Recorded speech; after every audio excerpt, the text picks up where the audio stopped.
नक्सल अभियान पर गृह मंत्री अमित शाह ने कहा कि नक्सल अभियान पर अंतिम प्रहार का अब समय आ गया है और छत्तीसगढ़ की नई सरकार में 189 नक्सली मारे गए हैं। तो वही 2026 तक देश में नक्सल समस्या को खत्म करेंगे और नक्सल समस्याओं से निपटने के लिए सीएम साय को उन्होंने बधाई भी दी है। तो देखिए, थोड़ी देर पहले हम केंद्रीय गृह मंत्री अमित शाह को सुन रहे थे, जहां पर बैठक आज देखिए अहम हुई थी और उसके बाद नक्सल अभियान पर केंद्रीय गृह मंत्री अमित शाह ने यह साफ साफ कहा कि नक्सल अभियान पर अब अंतिम प्रहार का समय आ चुका है और छत्तीसगढ़ की जो नई सरकार है उसमें 189 नक्सली मारे गए हैं। कई अचीवमेंट हुए हैं। 2022 में एक साल ऐसा आया कि जिसमें 4 दशक में पहली बार मृत्यु की संख्या 100 से नीचे गई। 2014 से 24 तक सबसे कम वामपंथी उग्रवादियों द्वारा की गई घटनाएं दर्ज की गई। टॉप 14 नक्सली लीडर्स को न्यूट्रलाइज किया गया है। इसके अलावे हमने वामपंथी उग्रवाद की जगह, इसकी विचारधारा की जगह विकास का विश्वास लोगों में जनरेट करने में भी हमने सफलता प्राप्त की। और इसी खबर पर ज्यादा जानकारी के साथ हमारे सहयोगी जुल्फिकार अली हमारे साथ जुड़ गए। सीधा हम रुक करेंगे। जुल्फिकार, देखिए, प्रेस कॉन्फ्रेंस का हम भी इंतजार कर रहे थे कि क्या वो बड़ी बातें होंगी। अगर इस प्रेस कॉन्फ्रेंस की बात की जाए तो क्या कुछ बड़ी बातें केंद्रीय गृह मंत्री अमित शाह ने कही हैं? केंद्रीय गृह मंत्री अमित शाह की जो सबसे बड़ी बात है वो छत्तीसगढ़ नहीं पूरे देश के लिहाज से अगर देखा जाए तो वो ये है कि उन्होंने एक डेडलाइन फिक्स कर दी है कि मार्च 2026 से 26 तक देश से माओवाद खत्म हो जाएगा। और प्रेस कॉन्फ्रेंस के जरिए उन्होंने बताया कि छत्तीसगढ़ को ही क्यों यहाँ पे बैठक रखी गई, क्योंकि अगर देखें जो डेटा निकल कर आया तो देश के 9 राज्य में छत्तीसगढ़ ही सबसे ज़्यादा माओवाद प्रभावित राज्य है, खासकर बस्तर का इलाका। तो उन्होंने वो तमाम बातों का जिक्र किया और उन्होंने कहा कि बीते 10 सालों में किस तरीके से वामपंथ माओवाद पर नकेल कसी गई है। उन्होंने कहा 14 टॉप मोस्ट जो माओवादी लीडर रहे हैं उन्हें मार गिराया गया है। तो उन्होंने पूरा डेटा रखा और कहा कि बैठक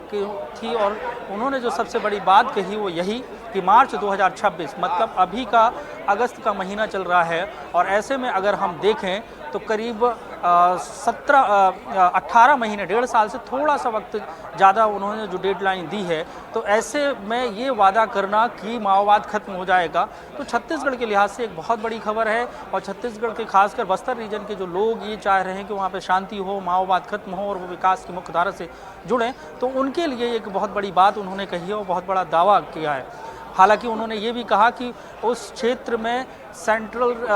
जो फोर्सेस हैं और छत्तीसगढ़ पुलिस है और ये बेहतर काम कर रही है। जब से छत्तीसगढ़ में भारतीय जनता पार्टी की सरकार आई उसके बाद से लगातार माओवाद के खिलाफ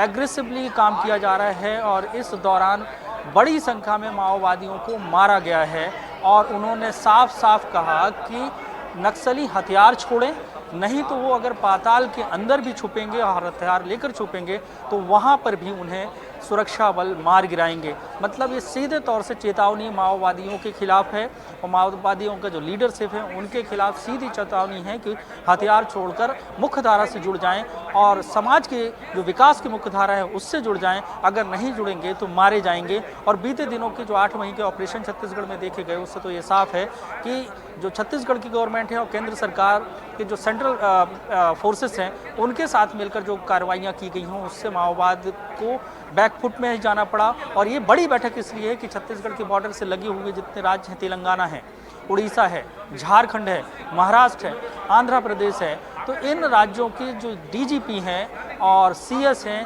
और सेंट्रल की जो फोर्सेस के जो चीफ हैं वो इस बैठक में शामिल हुए और इनके बीच में साफ निर्देश दिया गया, जो केंद्रीय गृह मंत्री अमित शाह ने बताया कि बेहतर कोऑर्डिनेशन के जरिए माओवाद को खत्म करना है। और एक डेडलाइन देना एक छोटी बात नहीं है, क्योंकि माओवाद की जड़ें बहुत गहरी हैं हालांकि उन्होंने ये कहा कि लंबे समय से 4 दशक से चला आ रहा है और इसमें 17,000 लोगों की अब तक जाने गई हैं, उसमें सुरक्षा बल भी हैं, आम नागरिक भी हैं, तो ये 40 साल का नासूर है। अब इंतज़ार इस बात का है कि महज 1.5 साल के अंतराल में ये जो 40 साल की जो समस्या है माओवाद, उसकी डेडलाइन उन्होंने फिक्स कर दी है और माओवाद का खात्मे की बात कर दी है कि मार्च 2026 तक माओवाद को खत्म किया जाएगा। जी बिल्कुल, डेडलाइन भी यहाँ पर तय की है और जो रणनीति है वो भी मुझे लगता है तैयार कर ली गई है, क्योंकि उनकी बातों से ये भी समझ में आ रहा था, आपने भी गौर किया हुआ जुल्फिकार, वो कहते हुए नजर आते छत्तीसगढ़ के अलावा जो पड़ोसी राज्य है जहाँ पर नक्सली इस वक्त सक्रिय है, जरूरी है कि वहाँ का इकोसिस्टम भी मजबूत हो, इसको लेकर भी रणनीति तैयार की गई है।